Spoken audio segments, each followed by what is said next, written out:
Queen stage, I think it's going to be interesting. The weather is also playing a part. It's been a bit of a rough start with the wind and rain and stuff. We already have 5 days of racing in the legs. The body felt sore. Everybody is fucked. I'm ready to fight today.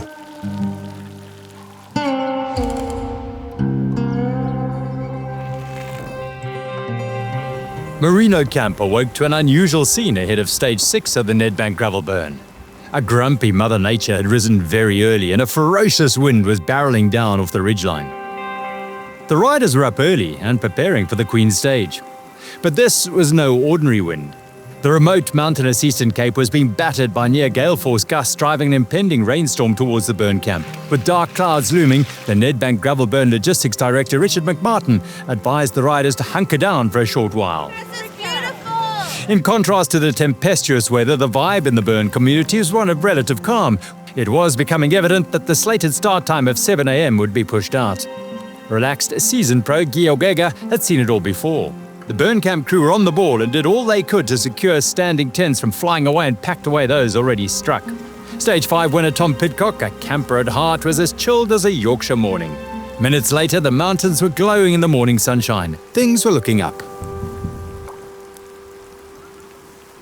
The Nedbank Gravel Burn has reached the huge sheep and dairy farms of the beautiful Eastern Cape. But don't be fooled by the serene surroundings. The toughest day of all looms. Stage 6, the Queen stage of the Nedbank Gravel Burn. At 144 kilometres, it has 3 major climbs in a total of 1,700 metres of ascending. The route takes them into the remote Eastern Cape bush over some of the roughest terrain of the week. The major challenge comes in the form of the 16-kilometre ride up to Vineck at 80 kilometres. With the GC so tight, the short Blue Crane ramp could be pivotal.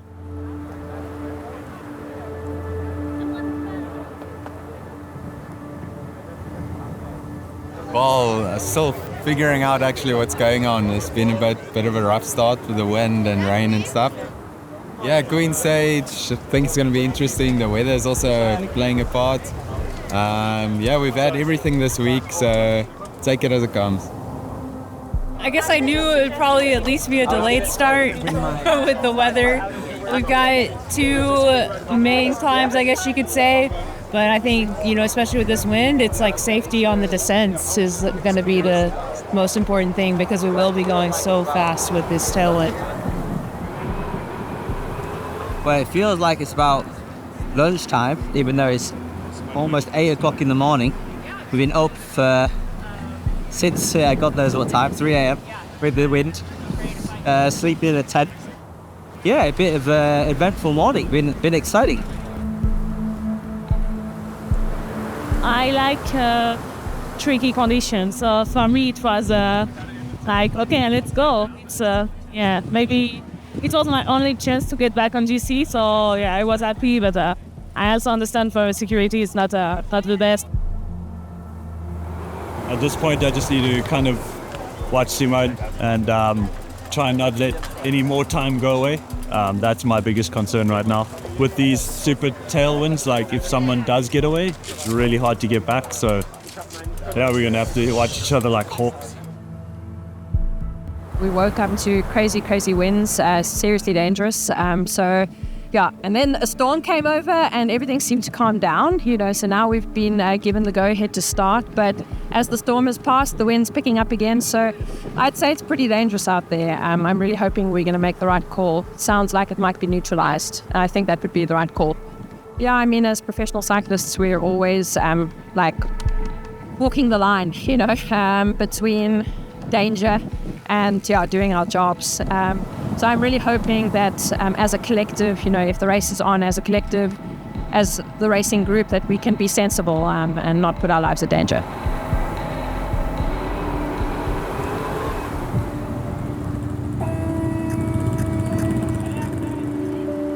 Riders woke up to gale force winds, and in fact we had to evacuate the riders to an area of safety. Eventually when the rain came, the wind died down and we were able to start an hour delayed, and we chose to neutralize the first stage of the race up until the first water point. At that point, the winds were still blowing and it was a discussion between the race officials, the commissaire, and in fact the leading riders that agreed it would not be safe to actually race with a tailwind into probably the most treacherous and tricky rocky descents in the entire course. So the stage was neutralized and riders effectively rode within themselves and didn't race in the descents into the Guanishi burn camp. We feel vindicated that we in fact did make the right decision, and that we can look forward to a final day of racing tomorrow. It's unfortunate stage 6 was neutralized, but ultimately the right decision was made. Let's now take a look at how we arrived at this point in the general classification standings. After a year and a half of intensive build-up and excitement and anticipation, the inaugural Nedbank gravel burn got underway in a rainy and misty Knysna. The first challenge came early, Simola Hill, the tar road climb that takes them deep into the heart of the spectacularly beautiful Knysna forests. Greasy roads, muddy faces, but delighted that they were eventually riding the Nedbank gravel burn. The race stayed together until the base of the Prince Alfred's Pass, where 3 riders got away. Matt Beers, the South African from Knysna, Hugo Dreschu, the French champion, and with them Andri Frischknecht, the mountain biker from Switzerland. Having summited Prince Alfred's Pass together, it was Beers who took one of the final corners first. Frischknecht stuck inside the French champion to take second, but nothing was going to stop Matt Beers writing his name into history to become the first stage winner at the Nedbank gravel burn. Just a second separated the next 2 races. The women's peloton was packed with quality. South Africa's African champion Hayley Preen, and also South Africa's legendary World Tour rider Ashley Montpasio. Like the men's race, it was Prince Alfred's Pass, all 14 kilometers, that saw the race defined. 4 riders got away: Hayley Preen, Ashley Montpasio, Melissa Rollins, and Axel Dubois Prevo, the French champion. Montpasio and Dubois Prevo matched each other pedal stroke for pedal stroke up the long and tortuous winding road of Prince Alfred's Pass. On the descent again, they couldn't be separated. Dubois Prevo went into the first corner first and emerged onto the field in first place as well. She had the firepower to hold off Ashley Montpasio, and the French champion won the first stage in the women's elite race. She would wear the Assos Ember Leaders jersey 1 second ahead of Ashley Montpasio Preen in third place. Leaving the Zondag farm in Avontuur after their first night in a burn camp, the men's elite group headed for Willemore, 108 kilometers away. The brutal steep ascent was for many riders a nightmare of rocks, stones and loose terrain, stunting momentum and forcing them off their bikes on occasion as they dug deep to reach the summit. The carnage was real and the peloton was shattered. The powerhouses of Baum and Beers prevailed. With second on GC, Andri Frischknecht dropping back, and third, Hugo Dreschu also struggling. National champion Marco Huber of South Africa tried to gain some time on GC, as did his teammate Tristan Nokier. Eventually, they too were caught, leaving Lucas Baum and Matt Beers to fight it out for the win. And Beers' feared power prevailed. He took a second consecutive stage victory ahead of the hard-working German, with Simon Pelloud 14 seconds back in third. The women's elite bunch was still all together when they hit the gravel out of Uniondale. The Charlotte was stage defining as well. Melissa Rollins was first to dismount. Hayley Preen lasted a little longer before she too had to run her bike to the top.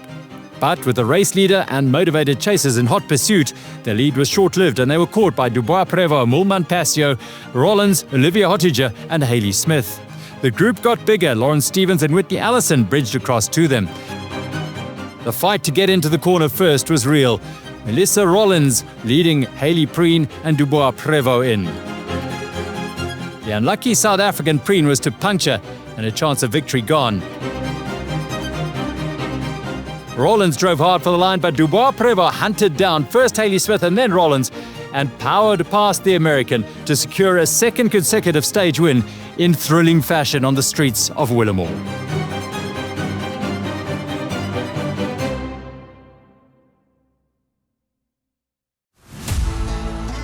Union High and Graafrenet bade farewell to the riders on stage 3 as they rolled out of the 4th oldest town in South Africa.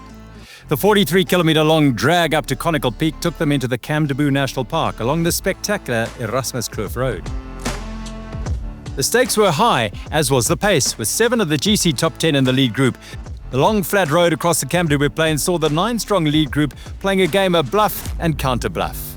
On the final ascent to the windmill and the finish line, Hugo Dreschu attacked, hoping his legs and lungs would carry him all the way to the line. But the gradient bit, he began fading as Simon Pelot launched a powerful counter-attack.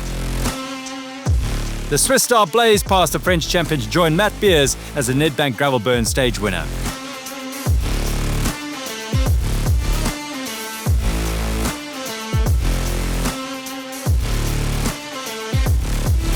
After 2 days of racing, the women's GC had Axel Dubois Prevo leading Ashley Montpassio by 13 seconds, Melissa Rollins 1:46 down. The undulations took a toll and Koppenberg's day was done. A puncture. First she couldn't fix it, eventually she did, but time leaked away like the air from a back tyre. A selection was made on the short but steep Rotswas climb, Montpassio putting her cards on the table as one of the best climbers in the world.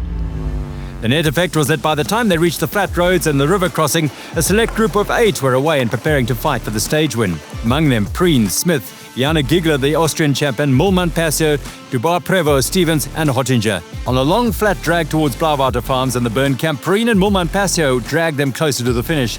But disaster for Preen. She stopped after a long strand of wire had wound its way around her front hub. A second day in succession, the African champion's stage hopes had been dashed by wretched luck.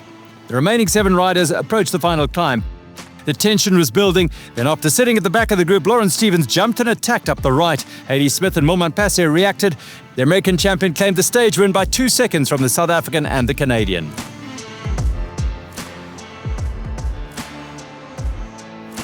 You're watching the Nedbank Gravel Burn. The out and back loop from Blauwater Camp offered both opportunities and risks for stage hunters and GC chasers. The men's elite batch was whittled down to 16 riders on the first of 3 tough climbs.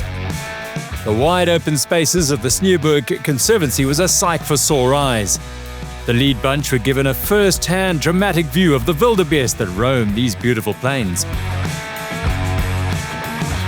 German champion Andreas Seewald's hopes of making an impact on the race were compromised by a puncture which he fixed with the aid of a CO2 cartridge and a dose of calm and experience. On the drag towards the Compass climb, Tom Pitcock faded, preserving his legs for a tilt at a stage win later in the race. Simon Pelot launched a powerful attack that only the Ember leader jersey Matt Beers could follow. Pelot went hard up at Tafelkop, but an exhibition of fearless descending by Beers saw to it that the specialized off-road racing rider could open a sizable gap and use his formidable power on the drag to the line and claim a 3rd stage win in 4 days.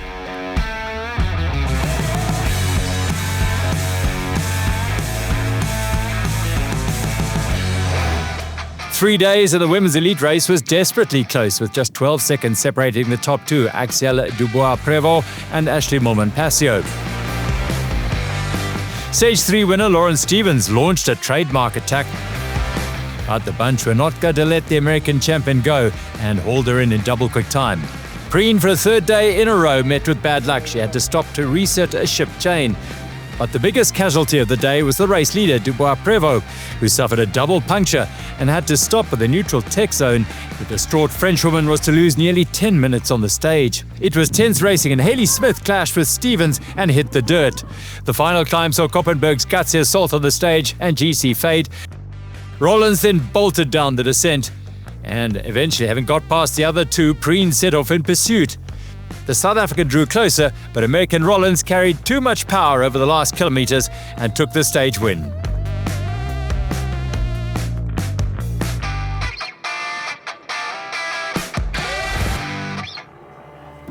Leaving tranquil Blauwater Camp for the last time, the men's elite racers eased into the 137 kilometers to Merino Burn Camp. 5Ks in and Matt Beers suffered a first mechanical of the week. Within moments, the race leader got help from his teammate Johan van Zyl, who donated a wheel, and a second teammate, Travis Stedman, guided him back to the main bunch. All the GC contenders, as well as double Olympic mountain bike champion Tom Pitcock, were still in the mix. Stage honours were still wide open. At the base of the final 11-kilometer climb up Swarzuk Pass, Andreas Seewald launched a bold attack and rode away from the peloton, where the GC tussle was intensifying. Seewald, the German champion, led by just over a minute at best. Having kept his powder dry for 4 days, Pitcock then rode away from the bunch and started chasing down Seewald on the brutal climb. 6 kilometers from the summit, Pitcock caught and passed the former mountain bike marathon world champion. Pitcock was a man on a mission, one of the world's most versatile riders clearly wanting a stage win. And after just under 4 hours, Tom Pitcock crossed the finish line at the summit of the Swaziland Pass to add a stage win at the Nedbank gravel burn to his glittering palmares. The battle of the GC unfolded dramatic, Simon Pelot slicing 24 seconds of Matt Beers, who rolled into the finish line in 5th. Just more than half a minute is all that separates Beers and Pelot after 5 days of racing. 1:46 is the gap between Hugo Dreschu and Lucas Baum in 2nd and 3rd. The big losers, Nokia and Hubert, both had punctures. The former just over 9 minutes down, the latter dropped to 6th. Simone and I are super close, 33 seconds now. And then to 3rd, it's around 5:40 something. So obviously that is a nice buffer, but I mean, yeah, it takes almost one decent puncher. Yeah, with these next 2 stages, I think we're just going to mark each other, and he's going to try and attack on that climb tomorrow. And I just hope I can follow at this point and maybe get him back afterwards. We have a super good relationship, and we are racing each other really hard, but at the same time we respect each other a lot, and that's fair racing. I did everything I could, and so did he, and the next 2 days are going to be absolute ding-dong. With new leader Ashley Montpassio in the Assos Ember leader jersey, the women's elite bunch took a conservative approach to the longest day yet, and by the time they rolled over the Waarpatsberg Pass, they were a big group of 23 riders. A passing bunch of age group men swept by, and Belgian Emma van Stock latched on and then passed them. And along the railway line section, Jackson had launched a searing attack, the Canadian road champion giving a brief glimpse of the power and speed that carried her to victory at the Paris-Roubaix 3 years ago. The group of GC riders were chasing with intent and caught Van Stock on the short tar section outside Nguba along the Fish River. Jackson led onto the lower slopes of the Swaziland Pass, but eventually the GC race ignited as Lawrence Stevens attacked. Axel Dubois Prevo and Ashley Montpassio responded, and the trio powered on to catch and pass the tiring Jackson. The French champion and the South African race leader drove home their advantage with conviction that suggested they were in no mood to settle for anything other than a win. In passing an age group rider, Montpassio fell. She remounted while Dubois Prevost sportingly sat up and waited for her. While the leading pair matched each other pedal stroke for pedal stroke, Stevens was gaining on them and time on her GC rivals. The decisive move came in the last kilometre when Dubois Prevost began riding away from the Ember jersey. It was a display of impressive power climbing, and the French champion continued to increase her lead to eventually summit the climb and take a 3rd stage win to firmly establish herself as the strongest rider after 5 stages of the Nedbank gravel burn.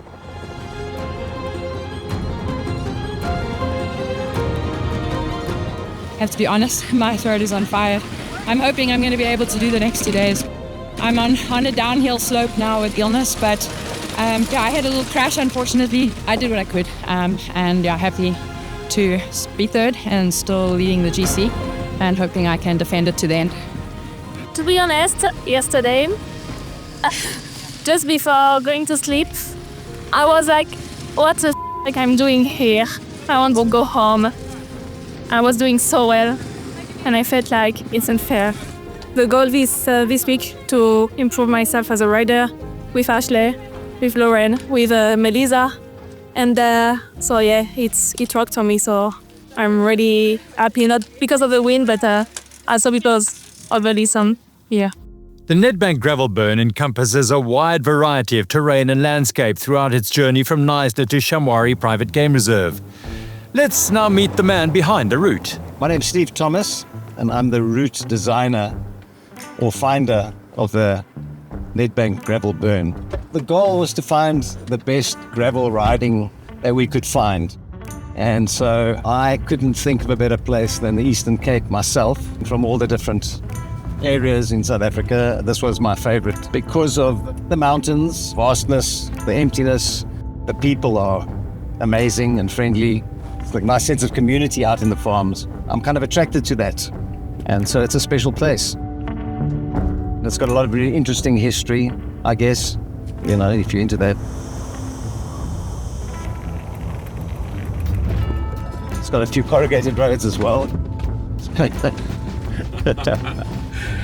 That's all part of it, and there's some rough roads as well, but you have to sometimes, in order to get from A to B, you have to link up the nice gravel roads, and in between that you've got, a few more mountain bikey sections perhaps, not much, but at least a dual track here and there, a farm road.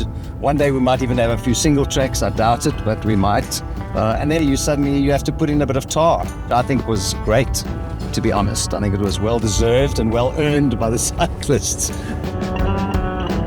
They've had 4 days of really hard riding, so a bit of tar I think was well received by one and all. There's no doubt about that, even though it was a very long day. What's the percentage of paved versus unpaved, and how did you kind of come up with that balance? It was a process of like linking infrastructure together like towns. Well, Kevin wanted to start at the sea.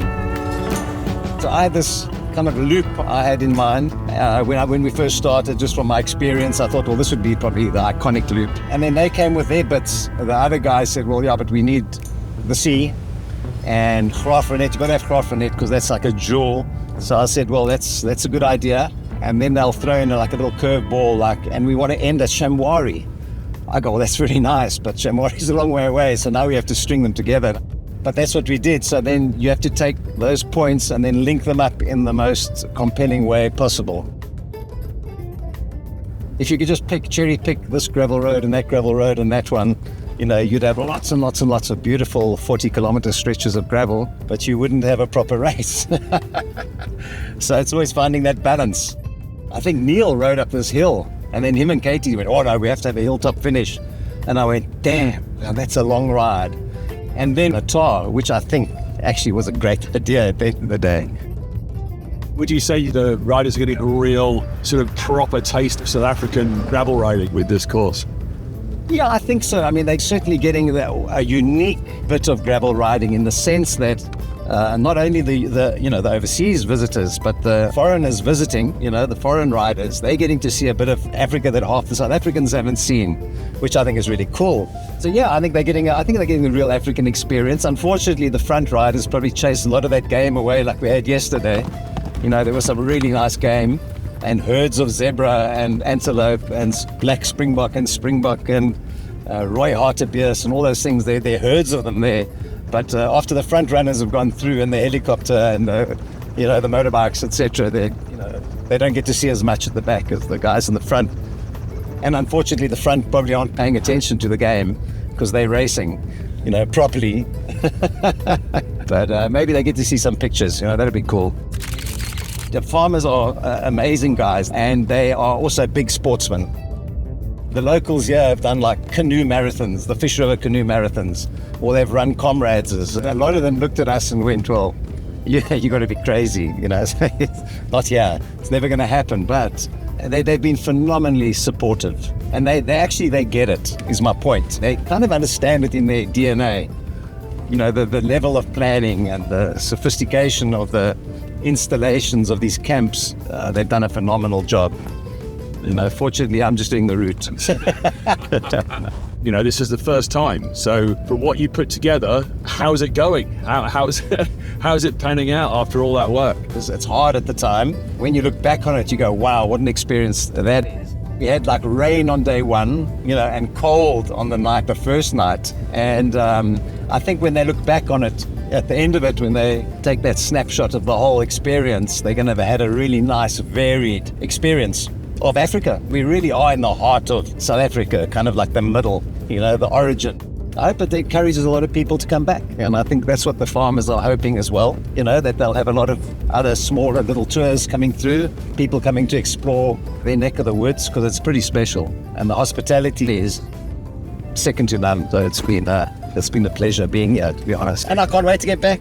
I really can't. I can't wait for the next one. And we'll tweak it, we'll do other things, we'll tweak it and make it better, because there's so many, it's a big learning curve for everybody, at every level. And I think it's going to be awesome.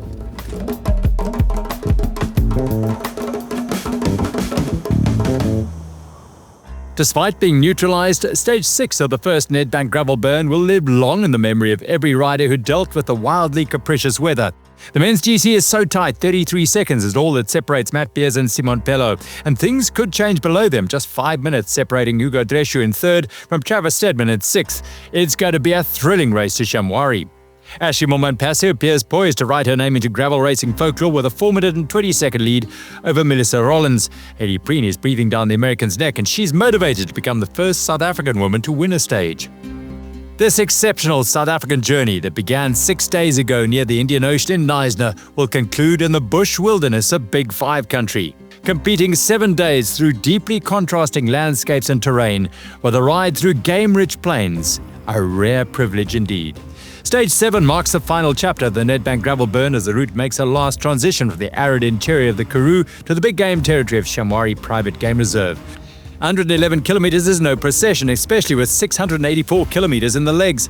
Fisher's Bluff is the early challenge. Thereafter, the jagged sawtooth profile will ensure that every rider's finisher's medal is hard-earned as they arrive at Shamwari Private Game Reserve as true heroes of the inaugural Nedbank gravel burn.